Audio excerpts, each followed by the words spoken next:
नमस्कार मित्रांनो, आमच्या चॅनलवर नवीन असाल तर चॅनलला नक्की सबस्क्राईब करा, म्हणजे तुम्हाला मालिकेचे नवनवीन एपिसोड सर्वात अगोदर पाहायला मिळतील. तर आमच्या चॅनलला पाहणं विसरू नका. विण दोघातली तुटेला या मालिकेमध्ये काय घडलं ते आपण बघणार आहोत. अधिरा ही आपलं घर सोडून रोहनच्या घरी आलेली असते आणि तिकडे आपला समर हा तडफड करत असतो आणि मग तो स्वतःच्या लिंक्सद्वारे माहिती करतो की अधिरा ही रोहनच्या घरी आहे, म्हणून तो ताबडतोब रोहनच्या घरी यायला निघतो.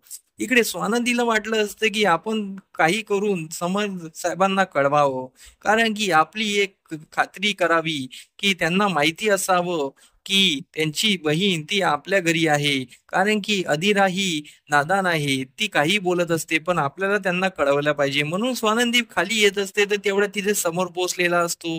समरला बघून स्वानंदी बोलायला जाते की मी तुम्हाला आता कळवणारच होते. तर समर चिडून बोलतो, कधी कळवणार होते? मी जेव्हा पोचल्यानंतर. आणि समर चिडून वर निघून जातो आणि तो डायरेक्ट अधिराजवळ येतो आणि अधिराकडे बघतच राहतो आणि अधिरा त्याला बघत राहते. अधिरा बोलते, दादा तुला कोणी कळवलं? या लोकांनी कळवलं का?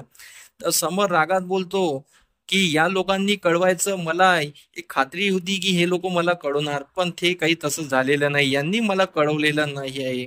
तर मग इकडे बाबांनी अधिराला समजवलेलं असतं की आपल्या घरच्यांशी असं नाही वागायचं, म्हणून अधिरा ही शांतपणे निमूटपणे त्याच्या दादाचं ऐकते आणि दादाला बोलते, ठीक आहे दादा, मी तुझ्यासोबत यायला तयार आहे. कारण की समोर असतो की जर तू घरी नाही आली तर मी काकूला शब्द दिला आहे, मी तुला घेतल्याशिवाय घरी येणार नाही, मी पण खालीच थांबणार. म्हणून अधिरा त्याच्यासोबत जायला तयार होते आणि ती निमूटपणे घरी निघून जाते.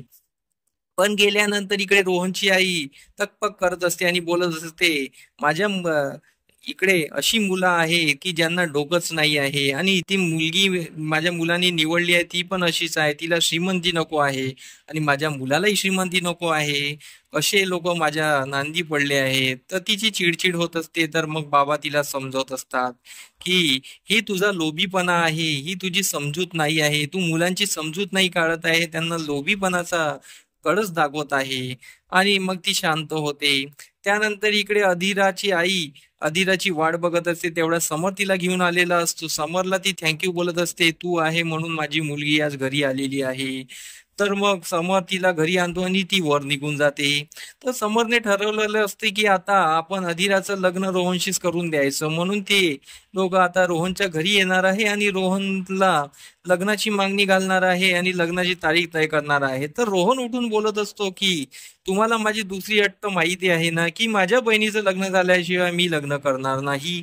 तर त्यावर समोर उठून बोलतो की हो, मला माहित आहे तुझी दुसरी अट, तू तुझ्या बहिणीचं लग्न झाल्याशिवाय दुसरं लग्न करणार नाही.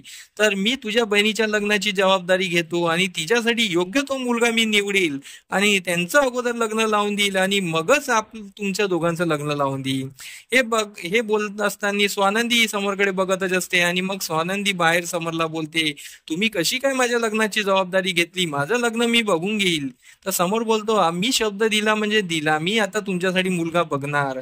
तर स्वानंदी त्याच्याकडे चिडून बघत असते आणि तो हसत तिथून निघून जातो आणि इथेच आजचा एपिसोड संपतो.